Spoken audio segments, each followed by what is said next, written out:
coworker is an intelligent customer success partner. Welcome to AI and the Future of Revenue Retention podcast, where we explore how AI is transforming customer success and revenue growth. I'm Susil, founder of Coworker. We work with revenue and customer success leaders to improve revenue retention using AI. Let's get started. Today, I'm joined by Sam Slevin, Global Senior Vice President of Customer Success at AlphaSense, a customer-facing revenue leader who helps emerging and established companies drive growth through strategic account management, deep customer understanding, and passionate team leadership. Hi, Sam. Welcome to our podcast. Thanks. Excited to be here. Absolutely. Glad to have you on. So to start with, I think if you can tell us a little bit about yourself so that our viewer will know whom they are talking to or listening to. Yeah, absolutely. So I have been in customer success for the last 17 years or so. I started my career at FactSet. I worked at a company called Axial, and I ran the customer success team from seed series through Series C. I then was the VP of Customer Success at the Muse. And then for the last 7 years, I've been running a global customer success team at AlphaSense. And when I think about customer success, it's become one of those terms that means almost as ambiguous as business development or BD or go to market. And so at AlphaSense, we think about it as three jobs to be done. Your Mhm. most traditional job to be done is the post-sales job. And so that is gross renewal rate and net renewal rate is what success looks like. And supporting those initiatives are account managers, customer success managers, and implementation. Then there's a support team. And on the support side of the house, that's a 24/7 support where we have AI Mhm. answering 20 to 30, up to 35% of our first touch support tickets. We have level one support, level two support, and then even level three support where we're doing some light engineering to make sure that things are working well and that we're not having to buzz people in the middle of the night. And then probably the least standard that I've seen is that we also run the pre-sales team. Mm. So almost all of our customers test before they invest. So we'll do things like proof of concept. We Oh, will wow. run the trials. The AEs will qualify the trials and we will run the trials and then hand them back. And what that allows you to do is have a really nice throughput of what are the Mhm. expectations, how have they been set up, and a cleaner handoff to the post-sales team, which I think is one of those things that always people are talking about. That's pretty neat. I haven't heard anybody talking about that. I think that's a really neat because then they already know the expectation of customer, right? Before they kind of get into customer success. So I think that's a really smart move, actually. Great. All right. So at a high level, what's your revenue retention strategy at a really high level from your perspective? Like, structure or something that you more kind of focused on from that perspective. Yeah, I mean, I think it's really important that again, going on the theme of customer success means a lot of different things at a lot of different places. Yeah. What does your customer success team want to be known about or do? And I think there's been a debate on podcasts like this and in other whether it's on X or Reddit or Pavilion communities or all these different areas of should you own revenue, should you not own revenue? And I think that debate is kind of ending, and it absolutely needs to be an outcome-based function that isn't just an NPS score, it isn't just like a sentiment of customers. And so for me, the way I think about what our mission statement is we're delivering the best in class service that fuels revenue retention, growth, and inspires customer loyalty. And at the end of the day, what that really means is are you delivering more value than the price that your customers are paying? Mhm. Awesome, awesome. Great, great, great. So in that kind of talking on the same line, so when you have definitely, like they're definitely in your overall journey of revenue retention, you have some risk of customer being churned, and you have opportunities of upsell and cross-sell as well. So How do you today detect those signals, identify them? Yeah, so we have recently rolled out an adoption health score. And so we have adoption health score where we've mapped out the customer journey. And so whether that's in adopt framework or in onboarding or in renew, there's different stages based on the days and times of your tenure. And we're looking at a user-based scoring model of, are you doing the activities that we think lead to recurring usage and ultimately renewal? And so we look at it at a bottoms up from a renewal, and then we do a top down forecasting by the account management team. Or they do a bottoms up forecasting, and then we look at it by cohort analysis and do a top down and triage those three things to make sure that we have plans in place where we see risk. Awesome, awesome. Are those new tools helping you identify, churn early or opportunities earlier than best than before, whatever was your kind of traditional ways of doing it? Yeah, I mean, absolutely. I think that's what we really want to understand uh, is what are your at-risk customers, and what's interesting about, I think, some of these BI models that you build is like you constantly want to break them. So you want when you run the BI model and it says, reds will churn at 10% or 20% or 30% or whatever the model spits out. What you want to do is you want to say, okay, well, what are the things that actually need to be true to not make this account or user red? And I want to make sure that if I get a signal that it's red, I turn it not red, but ultimately make that model less predictive over time. So you're constantly in this, you get this information, you adjust your behaviors to that impacts the model, and then you go from there. And so yes. Absolutely. Great, great. So great that you have definitely some tool in place to understand the risk and the opportunities for that matter. So how about the once you have the risk, how about the from the risks to the actual action, right? Are there any roadblocks? How is your kind of current model of once you identify the risk, how fast we can take the action, right? We call it like signal to action time, and that's what it's kind of today's as a proactive measure, right? The faster you can kind of take from action from the signal, better it is, right? So how's your model, and is there any roadblocks that you're having today? Yeah, so I think now that we have this kind of red, yellow, green on the reds, we have this list that, well, one of the things that we've done that's maybe a little bit different than other firms have done is that the customer success team is, deep experts in the product, driving usage and engagement. We also have turned them very proactive.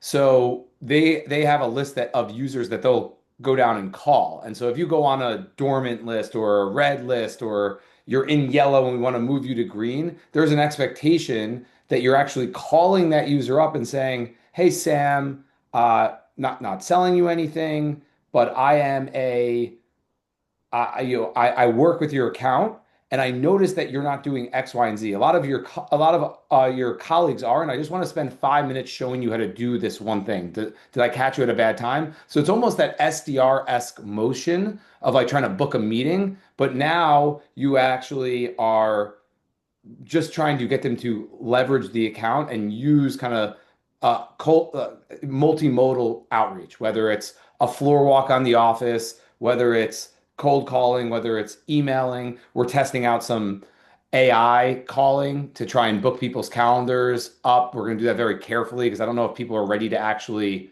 use that, but we are, exactly to your point, trying to get that time to action as fast as possible. When you look at kind of an inbound lead, if you answer it and get an outreach out under 3 minutes, you get a much higher conversion rate. And we kind of look at the same type of uh, atmosphere or arrangement or rules of engagement or SLAs on this side of the house. Interesting, interesting. I really love two things. One, you are definitely using, I mean, kind of you are experimenting with AI kind of scheduler. The other one is you are actually not reaching out just to the champion, you're reaching out to the user basically, right? So that's I think that's pretty neat. Kind of quickly going back to our signal discussion, I think I missed one. I mean, I'm curious now to ask you one more question.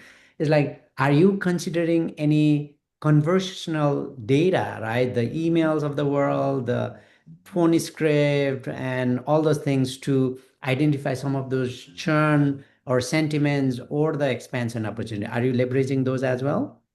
We're a heavy Gong shop, and so I've always been a call recorder fan. I think in 2012, when none of these cloud-based call recorders, I was the one who was Wow. buying a hardware and plugging it into my phone so I could listen to my own game tape and work on my issues or filler words or not being as concise, which I probably still need to continue to work on. But now you have these tools like Gong, and you have their ability to ask questions about what the customers are thinking or feeling or doing. You can plug that into sentiment and get risk feelings from there. What we have found is that those are helpful, but not indicative or predictive yet. And so we're continuing to, that's one of the things that we feed in. We look at everything and we try and make sure that we have the right tools that drive the right behavior, because you can't I just believe you can only do one, two, or three things, and you need to figure out what is the thing that moves the needle the most. What is your number one priority over here that moves the needle the most? What is the one feature set, or the one workflow, or the one understanding or setup that if they do that, they will have recurring usage? Absolutely. And definitely every organization are different.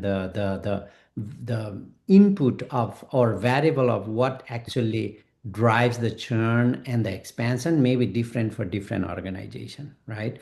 And some of the organization we have seen, they actually, and we work with them who has conversational engagement or sentiment from tickets, from emails, from transcripts. So it's kind of a more holistic view, right? So that's glad to hear that at least you are using definitely the call transcript. Yeah. Cliff, feel free to jump in if you have any great question for Sam. Yeah, I was trying to think about how to define one action item per for your accounts, right? How do you actually identify that and and prioritize that within your organization's workflow, right? So as Sushil was just mentioning, everyone's going to be different. How does that, how do you guys address that?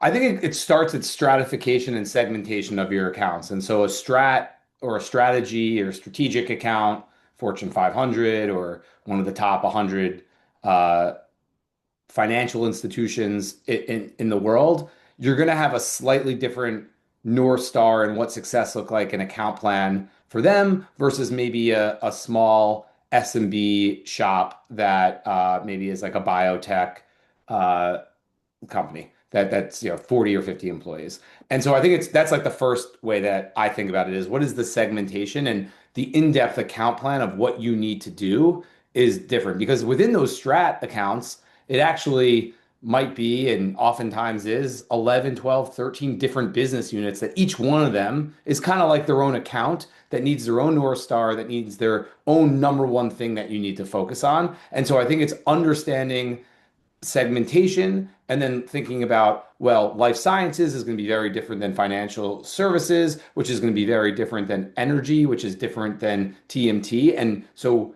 which is different than the persona that you're working with. And so, like, understanding that level of information allows you to understand what needs to be that one aha moment that you're driving. And that's a combination of what the data has said, where it generally speaks to, like, if it's all of your accounts versus this type of persona, and that's based on combination of anecdote and data, because sometimes you don't have enough data sets to make it all data, and that's luckily for now, even in the world of AI, where we have some human judgment that can layer on top.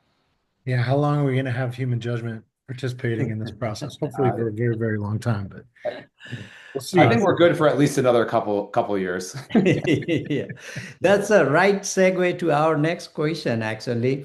So, what do you think about AI? I mean, I know you all are AI company itself, so that's obvious. But from your customer success point of view, and we talked a little bit, but are you exploring? I know you are experimenting, or you are at a more, kind of more crawl, walk, run is what people started using it. So where are you in the journey, and how open is your organization, your customer success division on leveraging AI? Yeah, so it's interesting actually. I teach as part of the Pavilion School, I teach a class in the CRO school that's customer success fundamentals. And so I've now taught 8 classes, so it's like once a quarter. And one of the questions that I ask every single time is, have you integrated AI into your CS workflows at scale? And it's like, yes, uh, no.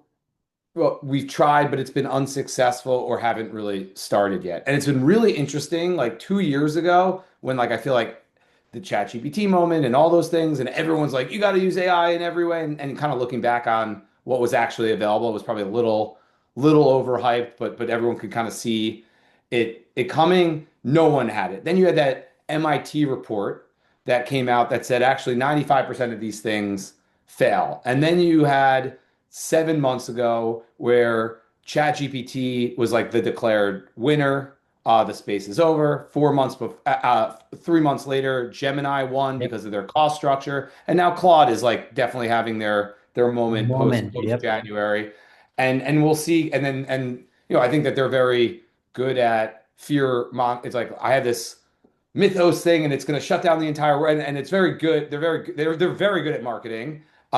So being an AI company, we use our own tools. So we have like our own deep research AI that's kind of has all the connectors and things like that in it. So we'll use that for ourselves. So I can run a deep research report I talked about, and it plugs into Gong and it plugs into our Salesforce. And so I can say, similar type of way, like, what is going on with this company? Give me all the things that I need to know based on the calls, based on the earnings calls, based on expert calls that are proprietary to our library, and deliver that. And so like we use like our own tools for that. And that's like one of our handoff forms that kind of an agent, every time a deal is now closed, well, it's not an agent yet, but it's a prompt that we're turning into an agent that automatically delivers that report to the account manager on the post-sale side, that plugs in all the internal docs that we've been keeping track of on that pre-sale side that we talked about at the beginning. So that's like one thing that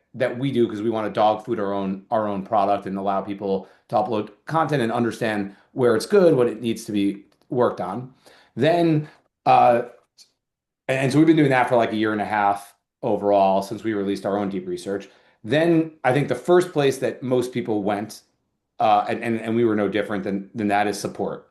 And so for us, we use Zendesk as their AI agent, and we've been kind of testing and tweaking it. And we're up to about 30 to 35% are actually being answered really well with an AI agent.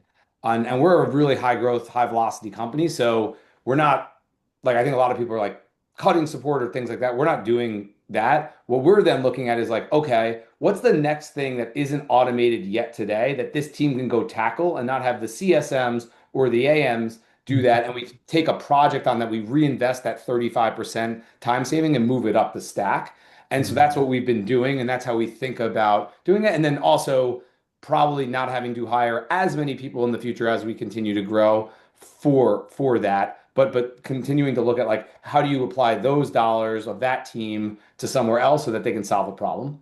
And so that's live now, and we would like to get that up to 40% by the end of the year. That's one of our OKRs in terms of being AI native. We have Gemini.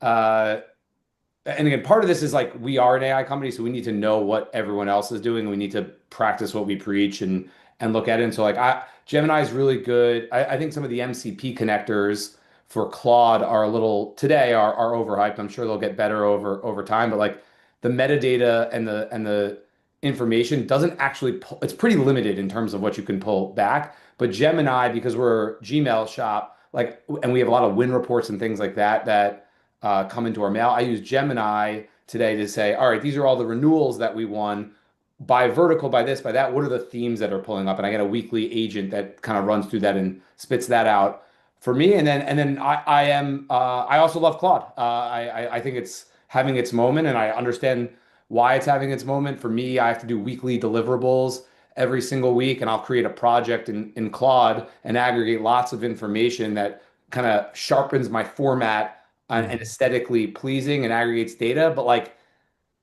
I'm not even anywhere close to something that I wouldn't edit very, very, very thoroughly. I actually spend probably more time editing now than I do than I used to writing it myself. Right. But I believe I think that's time well spent because the product is better. Right. Yeah. Yeah. So those are a couple different examples of what we're doing today.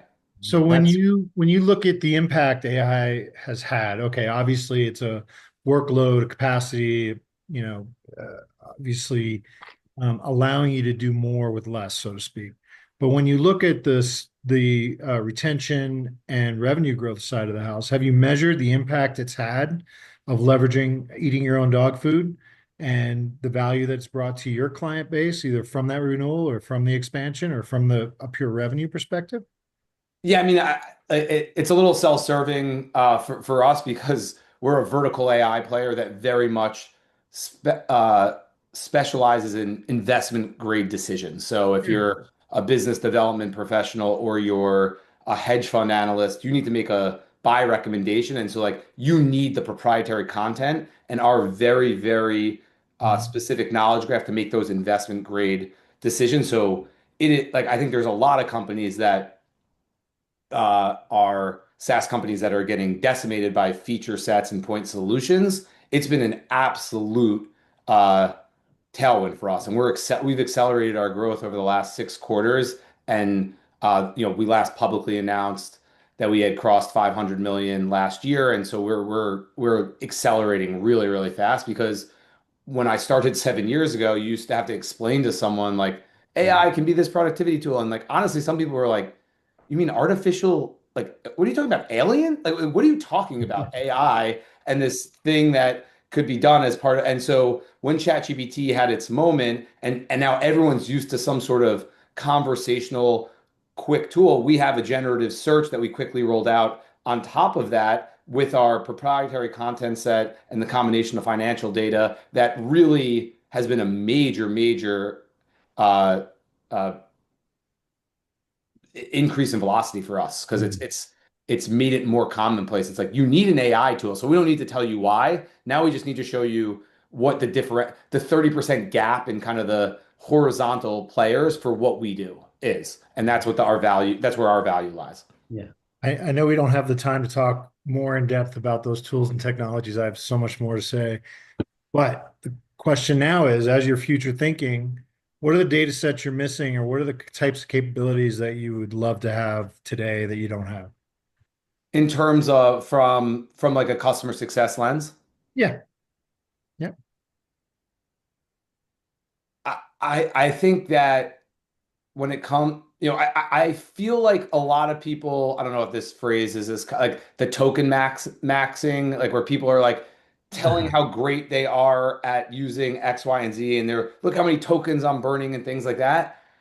I feel like I still have to use Tableau. I still need to like there are like I haven't gotten, and maybe this is us today and where we're going as we kind of like the underlying data structure is still so important. And for companies that have been growing really fast, they feel like your data lake, the data infrastructure and architecture and all those types of things are still like I can't report churn give or take 2 percentage points. Like I need to get the exact Sure. dollar amount and I need to audit it back and I need to make sure that it's real. And so like for like so I look forward to the time where I can ask that question of any question that I have instead of my RevOps and BI team spinning up a new thing for me that I have this like raw data that I completely can query and trust and audit back, which I just don't have yet. Yeah.